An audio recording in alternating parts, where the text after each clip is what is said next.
right, guys, welcome to Against the Grain. This is our first show back since the PGA show down in Orlando. And the guy that I've got on tonight, Mike Romatowski, he is one of the gentlemen that I ran into down there. He is a fellow former MAPGA professional, correct? And Uh, Actually, so I'm not PGA. I'm a fitness background. okay, I thought you were MAPGA. So when you were up in the DC area, you were tied into some PGA professionals up there. Yeah, absolutely. Yeah, Okay. I'm All gonna right. Well, take that as a compliment because I'm gonna pretend you're complimenting my golf instruction knowledge. I was. Well, we're gonna get into it. There's a lot of different things that you do that I've seen you do over the last couple years with the Mach 3 training. Mhm. And why don't you just go ahead and tell us a little bit about yourself, and we'll jump right in. Yeah, so I do come from a fitness background, and in about the year 2000, I met Greg Rose. We just happened to be from the same hometown in Maryland, and he was a chiropractor. So he had made the interesting decision that he was only going to work with golfers in his chiropractic business. So I thought that was cool. And so I decided, well, I'm going to do that too in the fitness side of it. So I got an opportunity to work in his clinic 3 days a week and had my own personal training gym for the other 3 days. And so for about a 2 year period, was able to really see him create what became TPI. Okay. And so that was my first real insight into how the body affects the swing. And in fact, at the time, he called that the body swing connection. So ever since then, I've only worked with golfers, and it's been a very fascinating journey. And then eventually, 5.5 years ago, I moved to San Antonio, Texas, which is where I am now, and started Mach 3 speed training. And so I think my timing was good, and had some good fortune, and so it's become pretty popular. And so then I saw you at the PGA show because they invited me to present at the Coaching and Teaching Summit, which was a cool experience also. And I think I saw you at the Open Forum. Yeah. Yep. Yeah. Yeah. That was a pretty So cool experience too, man. How smart the Martin Borgmeyer. Did he blow I you was away or what? I was totally fascinated by the guy, and I've never met him. Right. I happen to be good friends with some of the other guys who are at the top of that sport, Justin James and Josh Koch, most particularly, and Jeff Flagg. But I was just taken aback by him because he's like a combination somehow of a nerd and a I world know class it. athlete, and Yeah. so articulate and so well spoken. And Yeah, but yeah, he's I throwing sat stuff there at and you I'm too like, that only elite coaches, terminology that really elite coaches are throwing at. I mean, the guy is truly a tactician of the mm-hmm, golf swing and long drive. I mean, it's amazing. The average viewer that sees those guys, they think they're swinging out of their shoes. And in mm-hmm, reality, they're learning they're not, they've already learned, but they're putting together an entire biomechanical system and unleashing all of that force all at once, which makes it look like they're swinging really hard. So, um, yeah, and that actually is a good segue into your E versus E versus E. So, I grew up. I didn't play golf until I was about 20 years old. I grew up on a baseball diamond and karate dojos and on a wrestling mat, and my dad always said, bat speed is power. Speed is power. And you'd hear coaches say, well, don't swing hard. And a lot of times, speed looks like we're swinging hard, when in reality, it's just the force that's generated and the effect that it causes on the appearance of the swing. So why don't you go ahead and get into the E versus E versus E force real quick? yeah, I will, and remind me to come back to your martial arts experience there. So in training for speed, you really have three options that you can take advantage of. One would be explosion or explosive training, and which I think I would call that the way that it was done when I first really became aware of speed training. So it was all about fast twitch muscle fiber and developing the speed impulse. Now, the flip side to that is the more explosiveness you bring into the picture, the higher the chance of injury. So, really, I believe that that's not the way to go. You can do that with younger and, to be honest, mostly male athletes, high school, college. If they are high grade enough athletes, you can go there with a reasonable chance that you'll still keep them safe. I think when you're getting into the average golfer, female golfers, because of the way their bodies are built, they're different from men. And I'm not talking about strength or Just athletic basic prowess. physiology. Yes, Yeah. the design of the female body makes it more vulnerable when you start going explosive. And certainly with senior golfers, which is a huge component of Mach 3. In our gym here, we have the biggest contingent is age 50 to 80. I think we've even had a guy who was 88 or 90 or 92 up in there. So you're not going to get away with training them with true explosiveness. You're going to explode somebody's Achilles tendon. Sure. I mean, you're just not going to get away with it. So I don't believe in the big picture that it's worth the risk. And fortunately, there's another way to do it. So a second option would be exertion, teaching somebody to swing harder. Mhm. That's definitely not the way to go because that's what disrupts timing and sequencing. Sure. So there's really two reasons why people might be afraid of speed training. One is they think they're going to get hurt, and one is they think they're going to hit it sideways. Hmm. Now, Yeah. if you start trying to, The if misnomer you're is that if you increase speed, you sacrifice accuracy.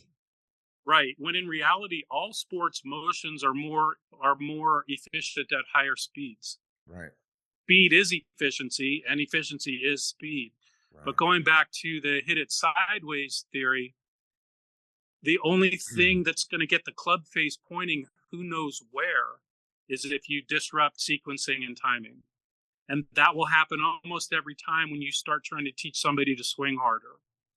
So, and I can tell you just from knowing Justin James pretty well, and Josh Koch and Jeff Flagg now, and Jeff Crittenden and a couple of the other guys, I think that they're shifting away from explosiveness a little bit and definitely away from exertion and into the third E, which is efficiency, Sure. meaning a lack of wasted motion, meaning maximizing your body movement so that you can increase your output without A, getting hurt, and B, having the club face misaligned. Yeah. So I know this for a fact now after listening to Martin Borgmeyer, who I've never met. I Right. don't know him at all, but he referenced it up on the stage because somebody asked. There were some really bad questions asked, I thought, at that open forum, but there were some good ones. And one of the best was somebody said, how do we take what you long drivers are doing and apply it to our average golfers? And he said, it's because it's not about exertion. That's what they're learning. It's about efficiency. And the Sure. interesting thing is that a lot of the top guys in that sport, Borgmeyer being one, Josh Koch being one, and Justin James being one, they are coaching tour players now, and they're coaching other long drive professionals. But not only are they the best at their sport, but they're really good coaches because they understand the biomechanics better than anyone. They're just immersed in that world, and they have a great knowledge of the swing, and they have figured out in their own training, physical training, what works the best. So Yeah. they're great coaches of their own sport, even while they're in their prime of being competitors. Right. Yeah, that was a pretty cool dynamic up there on the stage with those two guys, man. And I think the really thing that's cool is that now that we've got the technology to track the center of mass, right? And Hmm. that's one of the things that those guys do better than anything is they control their balance and rotation throughout the entire process of the swing. Right. They're able to store up all that potential energy and release all of it and never really disrupt the center point of everything that's rotating around it. And that's one of the things that I really like about what you do with the ropes, because Hmm. there's lots of speed training systems out there that I would consider more static. They're Mhm. basically on, just a golf shaft. The stack system is looking pretty cool because of the data that you can track with everything. But again, it's still a little bit more static in terms of the speed training, which you've got going on. And to bring it back to the martial arts point, one of the things my father used to coach us to do when we were throwing a strike was you don't throw a strike to impact. You throw a strike through impact. So if you're going to Right. hit somebody, if you're going to go throw a blow, you don't punch them in the face, you punch them in the back of the head. Okay. Exactly. And that's what I see happening in the rope training, just from an instructor's point of view. They're gaining the balance because that rope is a little bit more dynamic than that stiff shaft is.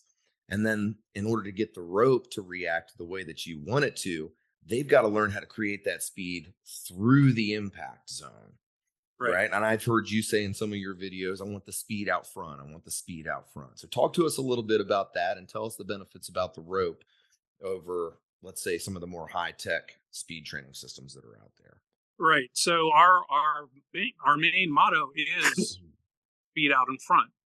And in the beginning, that was enough for us to really see great gains in the golfers we were training. So the fortunate thing about what we do is it's all we do.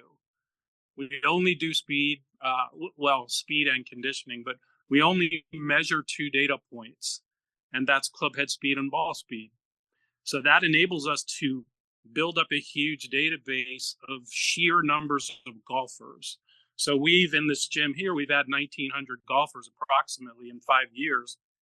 And around the country, I'm going to say 5 to 6,000 maybe at our workshops and being trained by the coaches who got certified and so on. So it's a huge database. And so we know for sure that trying to create your maximum speed out in front, past the ball, is the main thing that helps gain speed. And it's almost foolproof, you know? And it was a gift because really what you're saying now is doesn't matter who's in front of me. I can ask them to try to do one thing and I know their speed's going to go up. So that's great. Then as the last couple of years went by, I realized, look, it's not only speed out in front, it's everything within you. It's your focus, your strength, your energy, every move that you make being oriented not to the ball, but to the target. And not only to the target, but from the target. Right. So it's it's pretty clear cut to me. You know, our historical average is 11 and a half miles per hour of added speed. Over what That's time with frame? doing that. That's with doing virtually no explosive training whatsoever, and never asking anyone to swing harder. Okay. How long does So it take a that's golfer to? how effective the principle is of speed out in front. It changes the way you move Sure. without you having to analyze it. It makes the movement more efficient, just like you said. So let's take it into boxing. You're going to teach me how to throw a right cross. I want you to show me the finish first. It doesn't matter what motion it is in sports, tennis, basketball, shoot a free throw, hit a cross court forehand. Show me the finish. So in the right cross, I want you to show me right away. I'm going to punch through the back of the guy's head and put yourself there, put me there at the end.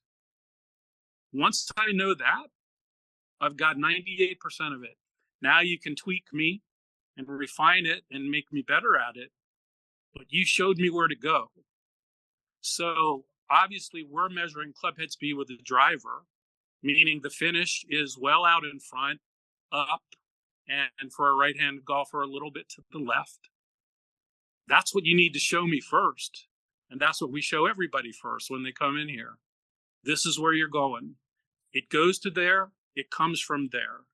So now that means when I'm just standing at the ball in my address position, in my head, I'm up and out and a little to the left. Like I've got that area in my mind. And in my body, it feels like that's where I'm going to go. So Right. now let's say I move the club back 18 inches. It's still oriented to the finish, not Right. the ball.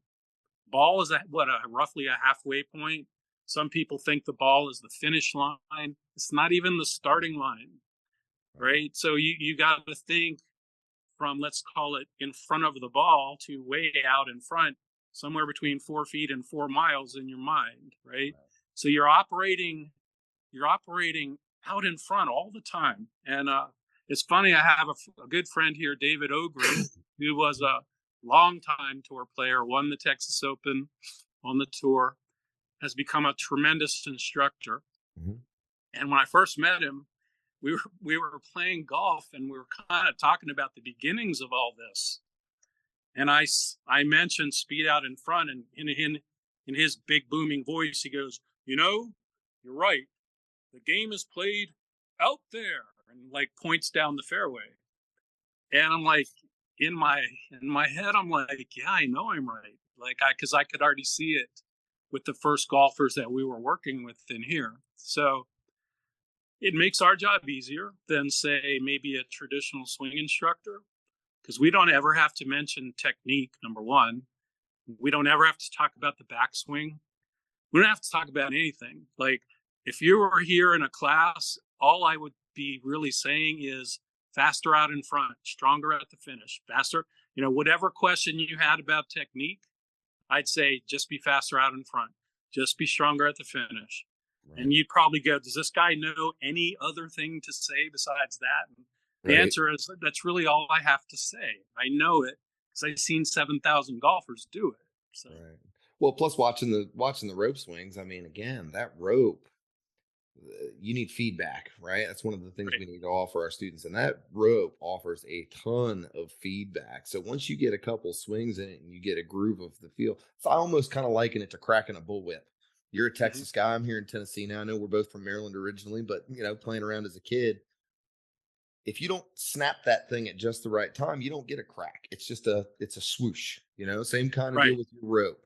It's all about Yeah. The rope. where you learning to release that speed. And I think I would venture to say 85-90% of golfers, and I think Martin talked about this at Open Forum, Martin Borgmeyer, that it's not that golfers have a problem creating speed, it's that they release it way back here. They're It's too soon. releasing Yeah. it, yeah, almost immediately in the transition. Those hands, if there was any energy stored up in those hands and in that hinge, they're starting to release those hands first because they're so worried about squaring the face up and timing that they just dump all that energy immediately. Yeah. So you hit on it. The rope is feedback. The rope is me intuitively learning, okay, if I move like this, the rope goes here. If I move like that, the rope goes there. If I'm uh, if I'm trying too hard, the rope hits the ground really soon in front of me. If I'm projecting my energy efficiently out in front, the rope is quiet. It doesn't hit the ground until it's out in front of me. While it's in the air, it billows out wide. It Right. takes a while to come down and settle. So you're learning all this without anybody really having to teach it to you. Then the second part of that is the rope never travels exactly the same way twice in a row. Just And like I our was golf curious swing. about that. I was curious about that one day. So I just filmed a bunch of people using one of the rope tools. And then I went back sort of frame by frame of each repetition. And I'm like, wow, it really is never in the same position twice in a row. So what that is you creating the motion and then having to react to it all the time. Right. Reaction, reaction, reaction. And that's what makes an athlete. Right. And that's what can maybe erase the expectation. I'm on the range. I want to make the exact same swing 100 times in a row. You're not going to do it. Right. Well, that's the thing too, and I brought this up in a couple of our other chats, is that every golfer that signs up for a lesson or calls an instructor or a coach for some instruction wants consistency. And this came up at the end of Open Forum. I don't know if you were there till midnight or 12:30 or No, I whenever. wasn't there till midnight. Yeah, No. okay. I was there until I think it was 12:45 when the lights came on. I asked the last question, and they were talking about repeatability versus consistency. And in my mind, those are two different things. Consistency is a results based thing, and repeatability is the process. And when we're looking to train in typical terms, mainstream golf, we're looking to make one swing. We're looking to knock down our stock swing and be able to play our stock swing all across the course, no matter what we're facing. And typically, what I've done is I have trained so that students can deal with variability. I don't want a single motion ingrained so that you can go play one shot all around the course. I want a range of motions that you're efficient with. And I think that the rope plays a lot into that because it's, again, it is dynamic. You're never going to see the same shot on the golf course twice. Right. I don't care if you play that same course every single day of the week from the same set of tees. The conditions are always going to be different. The turf's always going to be a little bit different. You're not going to hit it into the same spots, and even if you do, something else will be different that you're going to have to adapt to. Right. So, And um, you hit on something we actually train for in here. And when we have instructors in, I like to put one of them behind me, looking at me down the line, and say, "Okay, I want you to identify what you think is a very efficient swing plane for me." And then I'm going to tell you that I want to train 18 inches above and below that, so that when the ground changes on me, I'm fine. sure, Uphill, downhill, side hill, or even absolutely, 1 foot in the bunker, 1 foot out. The absolutely, rough is the rough is 6 inches high. The sand is wet. I have branches in my backswing. All of that kind of stuff. I actually want to have trained in a general way to cover the fact that I'm gonna have to change my plane sometimes, and sure, I'm gonna have to be more stable sometimes than I am on a normal shot. That kind of thing. sure. And I don't know, are you familiar with Jim Estes and SMGA up in DC? Yeah, Okay, maybe that's where we met. Did you ever do yeah. any of the clinics with him? I haven't done a clinic with Jim yet. He does have Mach 3 tools. Okay. So I Uh, I did. and I really didn't actually begin communicating with him a lot until I was gone and living in Texas. Okay. Um, so I believe he was at the range that's near the airport, right? Only golf park. It's a Yeah, beautiful, I mean, yeah. it's an unbelievable golf park. But we used to do Got that's it. actually where I got my start into this line of thinking, this adaptive, using the adaptive golf approach to every golfer. Hmm. I mean, because we're dealing with guys with extreme adverse physical conditions, you know, and Right. if we can teach those guys how to do it, when you would if you were to put some of these guys on video and you couldn't tell that they had a prosthetic or something like that in a traditional forum, like let's say golf teaching professional forum or something on Facebook, oh, you can't do that. You got to change this. You got to change. Well, this guy's not capable of that. His physiology no longer allows him to do that. So we've got to take a more systematic approach, understand how everything's working, and put it together the best we can. And I think that's something that the modern instructor is starting to realize based on what we heard, like from Lynn and Pia from Vision Hmm. 54. They were talking about we got to teach the individual, and we've got all these modern fads across the internet that everybody's trying to swing the same way. You're not built the same way. You don't have the same perception. You don't have the same physical traits or physiology or, generation of speed or whatever the case may be. We can't look at it the same way. So, what do you see from the future for Mach 3? How do you see your program evolving for golfers into the future? I know you got products online now, right? Yeah, we have all of our training tools are on our website. We also have virtual courses. We have, first of all, we have a certification course, Okay. which is equivalent to what we could teach in 3 to 4 days, full days of live workshops. And then we have other courses that are more movement oriented, ways of using Mach 3 to work out.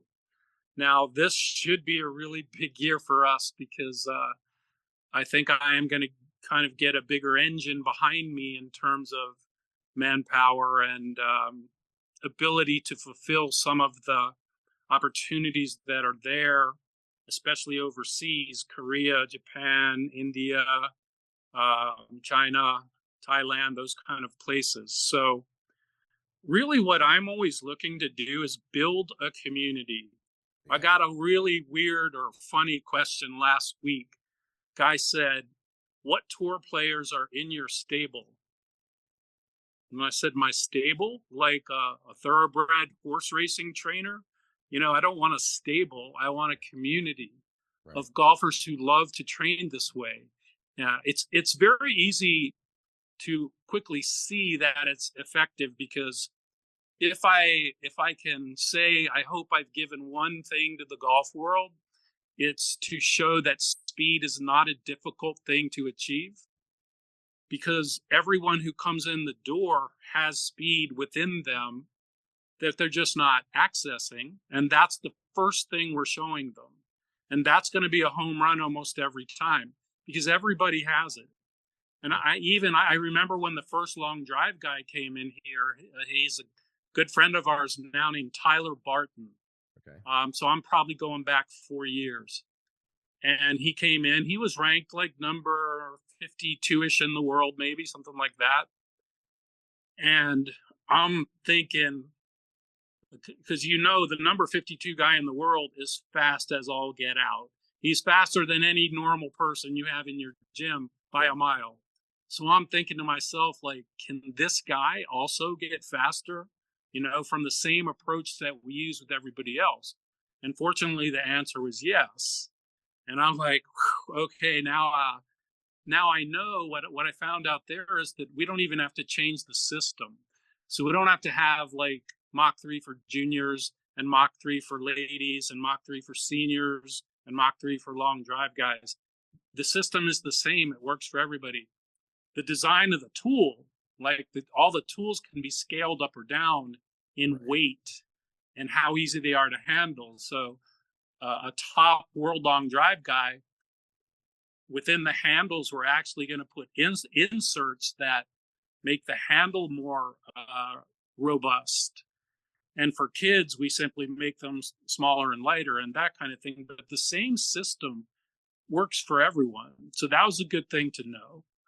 And so in terms of this year, what I want to do is branch out a little bit to things that are not strictly speed training, but are more, and for example, how to use these tools to teach beginners. Right. How to have a program for seniors that is maybe geared more towards longevity, so that they can play more golf. They can play maybe better than they would have, that kind of thing. So some programs that are sort of satellites to the speed training. And then some of these countries overseas are incredible because, and I'll name China and Korea and Japan right off the bat. Mhm. They love golf in a way that makes us seem like we don't even care about it. I know it. The Like nighttime just stuff. passionate about golf. And they don't have the opportunities that we do. We can pretty much, go play every day if we want somewhere. And they don't have that kind of access. Right.